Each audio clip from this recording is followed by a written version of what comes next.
Mantan Ketum PSSI Iwan Bule membantah jika PSSI di eranya memiliki hutang lebih dari 100 miliar seperti yang diungkapkan oleh Esko PSSI Arya Sinulinga. Menurut Ibul, PSSI memang punya hutang tapi tak sampai segitu, tak sampai 100 miliar, tapi kurang lebih hanya 30 miliar saja. Menurut Ibul, hutang ini tuh wajar sebab PSSI di eranya sepak bola sempat mati lantaran Covid yang otomatis tak ada pemasukan dari liga. Sementara agenda timnas harus tetap berjalan. Ibul mengatakan jika tak percaya silakan tanya dengan Yunus Nusi yang saat itu jadi sekjen dan sekarang pun tetap jadi sekjen. Menurut Ibul, Arya Sinulinga tak bisa bicara seenaknya tanpa adanya fakta. Kalaupun ditemukan adanya hutang lain atau lebih dari yang dikatakan atau lebih dari 30 juta, silahkan tanya pada sekjen, sebab sekjenlah yang memegang keuangan. Nggak benar itu, utang itu nggak sampai segitu. Jadi tidak benar kalau sampai 100 miliar. Silahkan tanya saja ke sekjen. Kalau tidak salah cuma puluhan juta lah, mungkin hampir 30 jutaan sekitar gitulah. Coba tanya aja sama sekjen, kan dia juga masih sekjen sampai sekarang, ujar Iwan Bule. Jangan bicara jika tidak sesuai data. Kalau PSSI punya hutang di era saya itu wajar, sebab sepak bola tak jalan karena Covid. Sementara agenda timnas harus tetap jalan. Ya kalau ditemukan jumlahnya lebih dari 30 miliar atau sampai 100 miliar ya tanya sama sekjen, kan dia yang memegang keuangan PSSI, ujar Iwan Bule. Di sini jelas kuncinya ada pada Yunus Nusi. Jika ternyata hasil investigasi Ernst & Young ini terbukti PSSI punya hutang lain, ingat hutang lain lo ya. Sebab selain hutang yang 100 miliar ini, PSSI pun masih punya hutang ke luar negeri yakni 187 miliar dan hutang ke klub-klub lain sebesar 2-3 miliar. Dan inilah data-data sementara hutang PSSI di era Iwan Bule ke berbagai pihak yang dirilis oleh Ernst & Young. Di sini kami tegaskan ya, kami nggak menjelekan PSSI di era yang dulu ya. Kami cuma menyampaikan apa yang terjadi ya, karena faktanya seperti itu. Utang di mana-mana, klub pun ditunggak bonusnya, hadiah juara lenyap entah kemana, wasit nggak digaji, pelatih timnas nggak digaji, dan lain-lain. Dan ini bukan kami yang mengungkapkan, tapi pihak PSSI sendiri. Jadi salah jika ada yang bilang kami menjelekkan PSSI. Pertanyaannya, kemana Yunus Nusi? Dia sudah tak hadir bersama Erick Thohir di beberapa waktu ini. Erick Thohir lebih sering didampingi oleh waketum baik Zainuddin Amali maupun Ratu Tissa. Bahkan seorang Arya Sinulinga pun sudah jarang tampil. Pihak PSSI sendiri belum memberikan keterangan apapun soal ini. Lalu Ibul bilang tak ada pemasukan dari liga. Nah, udah ngerti dong sekarang. Berarti memang benar selama ini PSSI ini nggak becus nyari sponsor dan cuma ngandelin duit dari liga. Assalamualaikum warahmatullahi wabarakatuh. Rio Rihasbot kembali menyapa Anda tentunya dengan berita-berita seputar Liga Indonesia. Seperti biasa, selain berita yang udah kami tampilkan di segmen awal tadi, kami juga masih menyimpan beberapa berita dari klub-klub Liga 1 dan tentu saja dari Liga 2 juga yang semakin dan akan semakin panas. Nah, untuk lebih jelasnya lagi, lebih detailnya lagi, kita akan bahas sama-sama dan bedah sama-sama di channel ini. Tapi seperti biasa, sebelum kita bedah semua videonya, saya tetap mohon dukungannya untuk channel ini agar terus berkembang dan bisa memberikan berita-berita informatif yang tentunya semoga saja bermanfaat untuk kita semua. Caranya masih sama dengan klik subscribe, aktifkan juga notifikasi loncengnya, like, share, dan juga komen. Tanpa berpanjang lebar lagi, inilah Rio Rihasbot selengkapnya.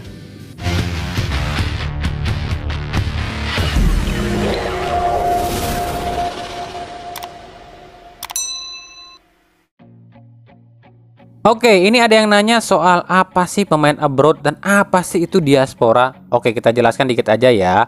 Ya, semoga aja bisa sedikit membantu. Good job. Pemain abroad adalah pemain yang membela tim atau bermain di sebuah klub tapi bukan klub yang berasal dari negaranya, atau istilahnya pemain asing. Seluruh pemain asing di Liga 1 saat ini itu disebut pemain abroad.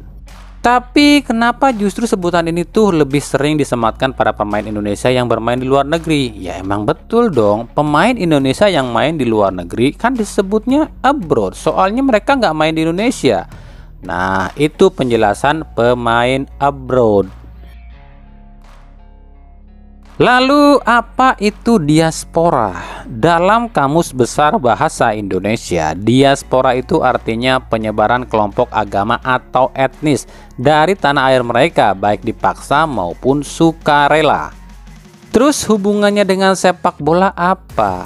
Dalam sepak bola, diaspora itu khususnya PSSI adalah sebuah badan yang tugasnya mencari dan memantau para bibit-bibit muda berbakat tanah air, baik yang ada di Indonesia ataupun di luar negeri. Selain itu, diaspora pun adalah badan yang merekomendasikan pemain untuk ke timnas atau ke pelatih timnas. Lalu diaspora pun adalah badan yang merekomendasikan pemain Indonesia untuk main di luar negeri. Atau istilah kasarnya, diaspora ini tuh agen resminya PSSI. Begitu juga dengan pemain naturalisasi nih. Naturalisasi pun semuanya berawal dari diaspora. Diaspora yang nawarin nih ke pihak PSSI, pihak pemain dulu nih. Lu mau nggak dinaturalisasi? Barulah kalau mau baru disampaikan ke PSSI. Begitu. Dan sekarang ketua dari diaspora Indonesia adalah Hamdan Hamedan. Masih soal tiket nih, ini masih rame juga sih saat ini. Ini juga salah satu alasan kenapa klub-klub naikin harga tiket. Mungkin udah ada yang tahu, tapi mungkin juga ada yang belum tahu. Jadi kita akan sedikit jelaskan ya. PSSI itu dapat pemasukan dari liga itu tiap bulan. Dari mana pemasukan ini? Salah satunya adalah pemasukan dari tiket. Jadi dalam satu laga itu tiap klub ini ngasih penghasilan atau ngasih penjualan tiketnya ini ke PSSI adalah 10%.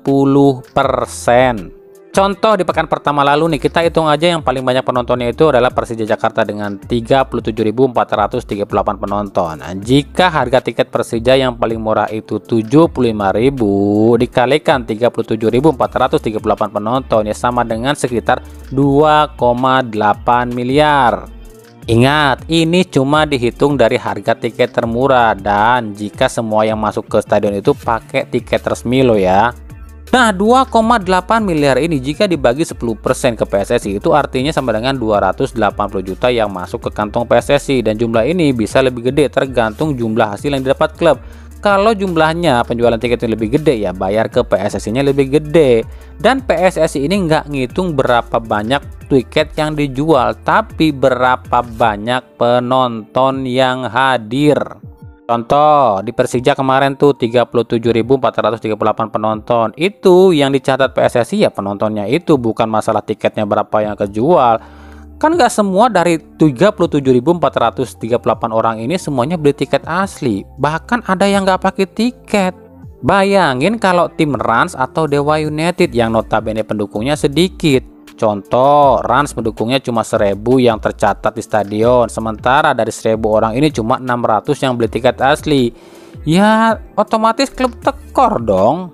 Contoh di pekan pertama aja nih, Rans itu nggak dapat pemasukan sama sekali sebab nggak ada penonton sama sekali, yang otomatis Rans ini nggak dapat duit dong dari tiket. Sementara Rans tetap keluar duit buat sewa stadion, bayar panpel, bayar pertandingan ke PSSI, nombok dong. Ngerti dong sekarang, masa gitu aja nggak ngerti? Makanya ribet kan ngurusin sebuah klub itu. Kita sebagai penonton tentunya ya maunya nonton ke stadion secara enak, secara gampang. Tapi kadang banyak juga nih dia ingin nonton tapi nontonnya secara gratis. Sementara klub ya gimana mau gelar pertandingan kalau nggak punya duit. Makanya benar, seorang pemilik klub itu harus orang yang gila bola, yang nggak takut rugi. Apalagi di Indonesia yang sistemnya nggak seperti di Eropa. Kita beralih ke berita klub-klub. Dari Persib Bandung, Persib terancam mengungsi nih. Lah kok ngungsi? Kan GBLA nggak didaftarin sebagai venue Piala Dunia. Betul, GBLA memang nggak didaftarin sebagai venue Piala Dunia, tapi Para peserta Piala Dunia yang main di SJH itu latihannya di Sidolik, yang otomatis Persib harus nyari tempat latihan lain. Lalu kenapa harus di Sidolik sih? Kan peserta Piala Dunia bisa cari atau pakai tempat latihan lain. Ya itu sih terserah si pemilik Sidolik. Si pemilik Sidolik ya dapat duit dong dari penyewa. Sidolik kan bukan punya Persib tapi punya Pemkot Bandung. Jadi istilahnya Pemkot Bandung ya kalau ada yang ngasih duit ya apalagi di pemerintah dan negara ya harus mau, dan mau nggak mau harus ngusir Persib. Makanya bener kalau kata Erick Thohir, klub-klub kita itu kalau nggak mau rugi, kalau nggak mau diusir, kalau mau dapat duit ya harus punya training ground sendiri. Selain bebas dari usiran, klub pun bisa dapat duit. Ya kayak gini nih, Sidolik dipakai Piala Dunia, Persib diusir dan Persib nggak dapat duit. Coba kalau Sidolik itu punya Persib, mau dipakai kapanpun juga Persib yang untung terus karena disewa. Lalu gimana nih nasib Tyrone Del Pino? Ini simpang siur ya, ada yang bilang stay, ada yang bilang dicopot, ada yang bilang inilah, bilang itulah. Kami pun liar. Bos Persib Teddy Cahyono bilang belum tahu soal Tyrone. Ini kan keputusan pelatih. Kalau pelatih mau coret ya masih ada waktu. Nanti kita diskusikan dengan pelatih. Tapi Luis Milla bilang Tyrone pergi ke Spanyol. Kami memiliki banyak kesempatan yang bagus dengan Tyrone, tapi kami kurang beruntung dengan cederanya. Sekarang dia butuh pemulihan. Jika Alberto kami tak ada masalah. Tuh kan Puyeng, ini dicoret apa enggak sih si Tyrone ini? Kesimpulannya adalah sebelum ada statement resmi dari pihak klub, mau itu ada yang bilang dicopot lah, mau ada yang bilang fix stay lah, itu kami bilang fix cuma asumsi alias rumor. Sebab yang jelas itu ya kalau klub udah umumkan baru itu bisa dibilang resmi. Dari Persija, kalau tadi Persib terusir dari tempat latihan, Persija justru terancam terusir dari stadion utama. GBK fix udah nggak bisa dipakai buat pertandingan. Lucunya kalau dipakai buat main bola kagak boleh, kagak bisa, tapi kalau dipakai buat kampanye mah bisa. Kan lucu. Ya, GBK sudah di booking sejumlah partai buat kampanye. Ada Nasdem di bulan ini, ada Golkar seminggu berselang, lalu ada Gerindra seminggu berselang, dan beberapa partai lainnya. Terus Persija mau kemana? Patriot Chandra Bagas sendiri nggak bisa dipakai sebab katanya sih mau sedikit direnovasi buat persiapan cadangan jadi stadion Piala Dunia. Ya otomatis sisa satu-satunya adalah Stadion Wibawa Mukti Bekasi. Tapi Wibawa Mukti pun udah dikuasai oleh FC Bekasi City FC yang udah nyewa stadion ini buat 1 musim ke depan. Nah lo ribet kan? Lalu soal pemain asing, ya Persija fix mendatangkan Maciej Gajos dari Polandia, yakni Kapten Lesia Gedang. Gajos sudah tiba di Jakarta dan siap diperkenalkan ke tim Persija. 2 lagi masih nyusul.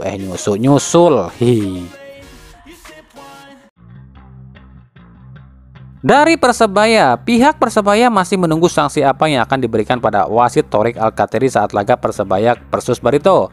Pihak Persebaya inginnya PSSI ini tegas pada wasit, bila perlu berikan sanksi yang sangat berat. Pihak Persebaya mengatakan jika wasit-wasit ini tak diberi sanksi tegas maka akan semakin banyak klub-klub yang dirugikan. PSSI sendiri sudah memanggil 4 wasit untuk diinterogasi, yakni Thorik Alkatiri di laga Persebaya versus Barito, Aidil Azmi di laga Arema versus Persib, Rio Permana di laga Persita versus PSIS, dan Yudi Nurcahya di laga PSS versus Persis Solo. Keempat wasit ini jika mengikuti aturan baru PSSI sanksinya adalah diskorsing 6-8 pekan dan denda 20-50 juta. Dan jika hasil penyelidikan 4 wasit ini terbukti terlibat match fixing, dan tentu kita tahu dong sanksinya adalah dipecat. Lalu yang memeriksa siapa? Apakah komite disiplin wasit? Kali ini beda, yang menyelidiki hal ini adalah Satgas Anti Mafia Bola. Jika hasil investigasi ini keluar, barulah Komdis Wasit akan tentukan sanksinya. Dari Liga 2, wah ini lebih seru dari Liga 1 ya, terutama soal pemain baru dan pemain asing nih. Yang pertama, Persijap Jepara resmi mendapatkan pemain asing asal Jepang. Dia adalah Haru Nakagaki, pemain berusia 26 tahun yang berposisi sebagai gelandang. Musim lalu Haru bermain di Liga 2 Serbia. Yang kedua, Semen Padang pun merekrut pemain asal Jepang, yakni Ryuhei Miyazaki yang sempat trial di Persib dan Persija. Saat ini Ryuhei tengah jalani proses negosiasi dengan pihak Semen Padang. Ryuhei sendiri saat terakhir adalah bermain di klub SP Falcons di Liga Mongolia. Yang ketiga, Kalteng Putra mendatangkan 4 pemain Liga 1, yakni Miftah Anwar Sani, Osa Saha, Pinky Vasamba, dan Beni Okto. Yang keempat, Persipa Pati juga mendatangkan pemain asal Jepang, Takoto Miki, pemain berusia 22 tahun berposisi sebagai striker. Musim lalu main di Liga Mongolia bersama klub Ulan Batar. Wah, banyak yang dari Liga Mongol ya. Yang kelima, Sriwijaya FC negosiasi dengan pemain asal Haiti Caravans Belfort, striker berusia 31 tahun yang saat ini tanpa klub. Musim lalu bermain di Liga Malaysia bersama klub Kelantan FC. Yang keenam, Persiraja Banda Aceh negosiasi dengan pemain asal Brazil Wilker Santos yang musim lalu bermain di Liga 2 Polandia bersama klub Zeebrugge Rangers. Selain itu, Persiraja pun akan memulangkan 2 talenta lokal, yakni Zulfiandi dan Mizwar Saputra. Yang ketujuh, ada PSMS Medan yang resmi mendapatkan Ahsanurizal Torres dari Bekasi City FC. Oke, mungkin itu saja yang bisa kami tampilkan di edisi kali ini. Tapi jangan lupa ya, ikuti terus berita seputar sepak bola khususnya Liga Indonesia dan pernak-perniknya hanya di Rio Riha Sport. Karena setiap hari insya Allah kami akan selalu memberikan update terbaru seputar Liga Indonesia. Terima kasih yang telah menyaksikan video ini dan mengunjungi channel ini. Kritik dan saran selalu kami nantikan di kolom komentar atau di media sosial kami yang ada di bawah ini. Sampai jumpa di video-video kami selanjutnya dan salam Rio Riha Sport. Wassalamualaikum warahmatullahi wabarakatuh.